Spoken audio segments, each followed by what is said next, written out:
भारत सरकार का कानून व्यवस्था का मजाक उड़ाते नजर आए दो लोग। यहां तक कि सिर्फ भारत सरकार और कानून व्यवस्था नहीं, बल्कि सुप्रीम कोर्ट और यहां तक कि भारत के संविधान का भी मजाक उड़ाया जा रहा है। किस तरीके से भारत के ही दो लोग चुनौती दे रहे हैं भारत को, एक वीडियो नजर आ रहा है। ये वीडियो सोशल मीडिया पर काफी ज्यादा वायरल है। सबसे पहले आपको दिखाते हैं वो वीडियो। पहले ये वीडियो देखिए। The biggest fugitive from India.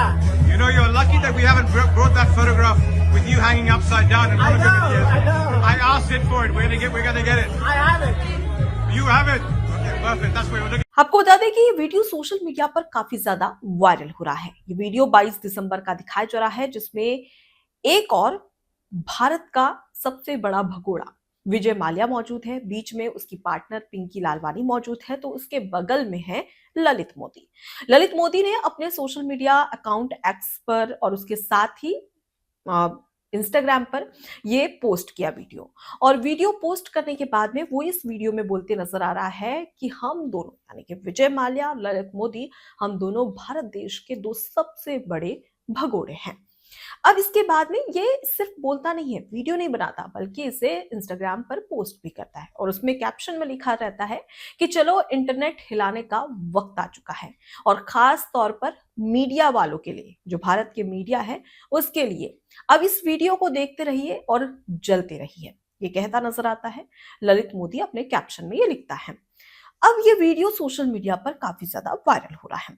Video viral होने के बाद भारत में एक बार फिर से गुस्सा है कि किस तरीके से भारत का पैसा उड़ाया जा रहा है विदेश में, और किस तरीके से भारत की जो कानून व्यवस्था है, सुप्रीम कोर्ट का जो फैसला है, उसका यहाँ पर ये दोनों भगोड़े मजाक उड़ाते हुए नजर आ रहे हैं। लेकिन सबसे दिलचस्प बात देखिए कि हाल ही में बॉम्बे हाई कोर्ट में ये याचिका पेश की गई। याचिका किसकी ओर से दी गई, और आपको ये भी बता देते हैं। दरअसल ये याचिका दी गई है विजय माल्या की ओर से। बॉम्बे हाई कोर्ट में विजय माल्या के वकील ने एक याचिका दी। इस याचिका को दायर करने के दौरान जो आदेश था, आदेश कौन सा, जिसमें विजय माल्या को भगोड़ा आर्थिक अपराधी घोषित किया गया था, इस आदेश को विजय माल्या ने चुनौती दी है। अब इसके बाद में जब विजय माल्या का वकील बॉम्बे हाई कोर्ट पहुंचा, तो बॉम्बे हाई कोर्ट के जज ने बोला कि विजय माल्या भारत कब आने वाला है। अब इसके बाद में जरा सुनिए कि इस याचिका को चुनौती दी गई है कि किस तरीके से जो विजय माल्या को भगोड़ा आर्थिक अपराधी घोषित किया गया है, जो आदेश दिया गया था, उसको चुनौती दी गई। अब इसके बाद में जो ईडी है उसने अपनी दलील पेश की। ईडी ने कहा कि कोई विदेश में रहकर भारत के कानून को कैसे चुनौती दे सकता है, जिस पर बॉम्बे हाईकोर्ट की बात करें तो बॉम्बे हाईकोर्ट के जज ने कहा कि भारत की जो कोर्ट की जो अदालत क्षेत्र है, उससे बाहर जाकर भारत फैसला सुना नहीं सकता, कोर्ट फैसला सुना नहीं सकता। इसलिए जरूरी है कि विजय माल्या खुद भारत आए और उसके बाद इस फैसले पर आगे सुनवाई हो। हालांकि आपको बता दें कि 12 फरवरी को अब इस पूरे केस की अगली सुनवाई होगी। एक वीडियो जारी किया जाता है, जब वीडियो में खुद ललित मोदी कहते नजर आता है कि हम दोनों भारत देश के दो सबसे बड़े भगोड़े हैं।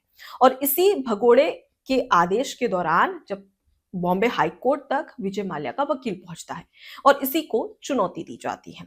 ये देखिए कितना दिलचस्प है कि किस तरीके से कानून व्यवस्था के साथ खेला जा रहा है। जो भारत का संविधान है उसका मजाक उड़ाया जा रहा है विजय माल्या की ओर से और ललित मोदी की ओर से। अब आपको बताते हैं कि क्या है पूरा मामला। दरअसल आपको बता दें कि 2016 में विजय माल्या भारत छोड़कर भाग गया था लंदन, जिसके बाद में बैंक की ओर से एक सुप्रीम कोर्ट तक ये पूरा मामला पहुंचा, जहां पर बैंक ने गंभीर आरोप लगाए। 2016 में बैंक की ओर से सुप्रीम कोर्ट तक ये पूरा मामला पहुंचा, जिसमें बैंक ने कहा कि विजय माल्या ने 9,000 करोड़ रुपए जो थे वो अब तक बैंक को वापस नहीं किए गए हैं। और इसको लेकर जब ये पूरा मामला कोर्ट में चला तो सुप्रीम कोर्ट ने एक फैसला सुनाया और ये कहा कि विजय माल्या को भारत वापस आकर जल्द ही बैंक को सारे पैसे वापस लौटाने होंगे, और नहीं लौटाया जाता है तो आगे कार्रवाई की जाएगी। जिसके बाद में पैसे नहीं लौटाए गए, जिसके बाद में जो सुप्रीम कोर्ट है उसने 2019 में विजय माल्या को भगोड़ा घोषित कर दिया, भगोड़ा आर्थिक अपराधी घोषित कर दिया। और इसके बाद में सुप्रीम कोर्ट ने जो विजय माल्या की जितनी भी संपत्ति भारत में थी उसे कुर्क करने के आदेश दे दिए। अब इसके बाद में अब ये दलील पेश की जा रही है विजय माल्या की ओर से कि जो जितना भी पैसा था उससे ज्यादा जो पैसा है वो वसूल कर लिया गया है बैंक की ओर से। अब ऐसे में ये जो भगोड़ा आर्थिक अपराधी घोषित किया गया है, जो आदेश दिया गया था, इसको हम चुनौती दे रहे हैं।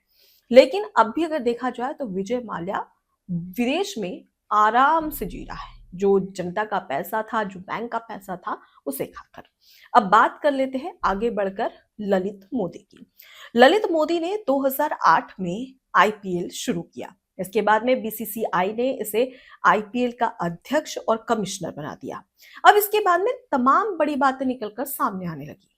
बातें क्या थी कि ललित मोदी एक बहुत बड़ा करप्शन कर रहे हैं आईपीएल के इस खेल के अंदर, जिसके बाद कहा जा रहा था कि 125 करोड़ का करप्शन किया गया है, यानी कि घपलेबाजी की गई है।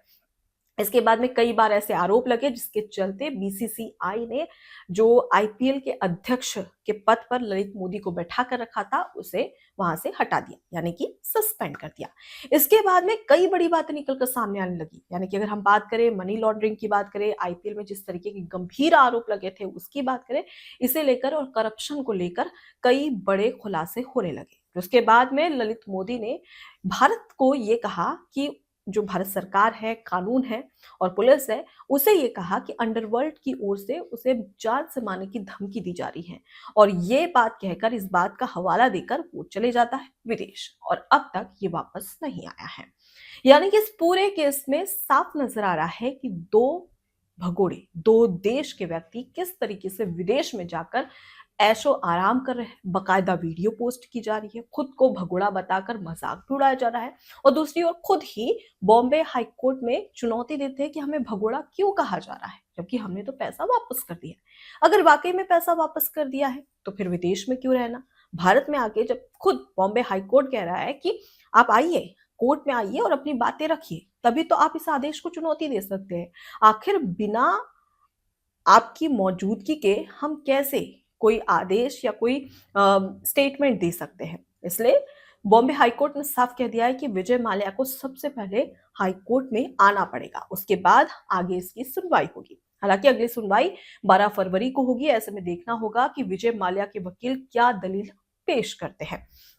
फिलहाल अगर बात करें तो यहाँ पर सवाल ये नहीं है, ये जो वीडियो वायरल हुआ है ये सोशल मीडिया इंस्टाग्राम अकाउंट पर पोस्ट किया गया है ललित मोदी की ओर से, और साफ तौर पर खुद को भगोड़ा बताते नजर आ रहा है, मजाक उड़ाते नजर आ रहा है, और ये कह रहा है खुलेआम कि चलो इंटरनेट हिला देते हैं, और खास तौर पर इन मीडिया वालों के लिए। और इसके बाद में ये भी कहता है कि आप ये वीडियो देखते रहिए और जलते रहिए, यानी कि सीधे तौर पर चुनौती दी जा रही है। अब सवाल ये खड़ा होता है कि भारत सरकार इसके लिए क्या करेगी। भारत सरकार इन दोनों के खिलाफ अब तक क्या कार्रवाई कर रही है। दो भगोड़े जो कि देश का पैसा लेकर, बैंक का पैसा लेकर रफू चक्कर हो गए हैं विदेश में, ऐशो आराम कर रहे हैं। आप जरा सोशल मीडिया इंस्टाग्राम हैंडल, जो ये ललित मोदी का इंस्टाग्राम हैंडल है, उस पर जाकर देखेंगे तो आपको तमाम वीडियोस मिलेगी कि वो किस तरीके से भारत के पैसों पर ऐश कर रहा है। और उसके साथ ही साथ कई ऐसे वीडियो सोशल मीडिया पर जबरदस्त वायरल भी हो रहे हैं। भारत के लोग उन्हें देख भी रहे हैं, लेकिन करे तो करे क्या। अब ऐसे में जरूरी है कि जिन दो व्यक्तियों ने भारत सरकार को, भारत के संविधान को, भारत के कानून व्यवस्था को, भारत के सबसे बड़े सुप्रीम कोर्ट को अगर चुनौती दी है, और यहाँ तक के पत्रकार को, जो जर्नलिज्म है, या फिर एक तरीके से हम बात कह सकते हैं कि जो मीडिया है, उसे चुनौती देते हुए और मजाक उड़ाते नजर आ रहा है, ऐसे में इन पर जल्द से जल्द कार्रवाई करनी चाहिए। लेकिन आज भी जब 2016 का समय था, 2010 का समय था, तब भी इसी तरीके की बातें उठी, और आज भी यानी कि 2025 में भी इसी तरीके की बातें उठ रही है। लेकिन सवाल ये कि देश का पैसा कब आएगा वापस, या आएगा भी या नहीं, क्योंकि साफ तौर पर वीडियोस बता रही है, एक नहीं दो नहीं बल्कि ऐसी कई वीडियोस आपको सोशल मीडिया पर मिलेगी जहां पर ये दोनों ऐशो आराम की जिंदगी जीते नजर आ रहे हैं। लेकिन अब तक इन पर कोई कार्रवाई नहीं की जा रही है, और लोग सिर्फ ये पूछ रहे हैं कि पैसा कब वापस आएगा भारत का, जो आप चोर करके भाग गए थे, चोरी करके भाग गए थे। और विजय माल्या और ललित मोदी को भारत कब लाया जाएगा, इन पर कब कानूनी कार्रवाई की जाएगी। हमारे देश में अगर हम बात करें तो एक छोटा सा छोटे से छोटा व्यक्ति, चाहे वो किसान हो या आम व्यक्ति हो या फिर वो स्ट्रीट फूड का कोई काम करता हो, अगर वो थोड़ा सा भी लोन ले लेता है और लोन समय पर नहीं चुकाया जाता है तो किसान को किस तरीके से प्रताड़ित किया जाता है। उसकी भूमि छीन ली जाती है जिस पर वो अन्न बोकर खुद का और देश का पेट भरता है। एक गरीब जो कि थोड़ी बहुत कमाई करके धीरे धीरे बैंक का जो कर्ज लेता है उसे चुकाता है, लेकिन वो जब समय पर नहीं चुकाता तो उसका घर छीन लिया जाता है, कई चीजें छीन ली जाती है, उसकी गाड़ी तक छीन ली जाती है। जब छोटे व्यक्ति, चाहे हम किसान की बात करें या फिर किसी आदमी की बात करें जो दिहाड़ी मजदूरी करता हो, उनके साथ में बैंक इस तरीके का बिहेव करती है, इस तरीके का व्यवहार करती है, तो आखिर इतने बड़े लेवल पर जो कि करोड़ों अरबों रुपए देश का खा कर बैठे हैं, उनके ऊपर कार्रवाई क्यों नहीं हो रही? सवाल ये खड़ा होता है क्योंकि इस वीडियो को देखने के बाद में एक गुस्सा साफ तौर पर झलकता है कि भारत देश में किस तरीके से दो लोग जो कि भारत का ही पैसा खाकर बैठे और लगातार विदेश में बैठकर आराम फरमा रहे हैं, ऐशो आराम की जिंदगी जी रहे हैं, लेकिन वहीं पर दूसरी ओर जो किसान है, जो आम मजदूर है, वो अब भी पाई पाई चुकता कर रहा है बैंक का। अब ऐसे में ऐसे लोगों को क्या जवाब दिया जाएगा? सवाल यह है कि भारत सरकार इनकी दोनों के खिलाफ क्या कार्रवाई करेगी? क्या भारत सरकार इन दोनों को वापस भारत देश लेकर आएगी और पूछेगी कि कहाँ है पैसा, वापस करो? नहीं, फिलहाल ऐसा कुछ भी नजर नहीं आ रहा है। हालांकि इंतजार होगा 12 फरवरी का, जब बॉम्बे हाई कोर्ट अगली सुनवाई में अपना बड़ा फैसला सुनाएगा। अब इसमें देखना दिलचस्प होगा कि आगे क्या बात हाई कोर्ट की ओर से कही जाती है और क्या दलील विजय माल्या के वकील की ओर से पेश की जाती है। हालांकि बॉम्बे हाई कोर्ट ने साफ कह दिया है कि विजय माल्या को भारत आना होगा। नमस्कार। एबीसी हिंदी न्यूज, आज ही जुड़िए हर खबर के साथ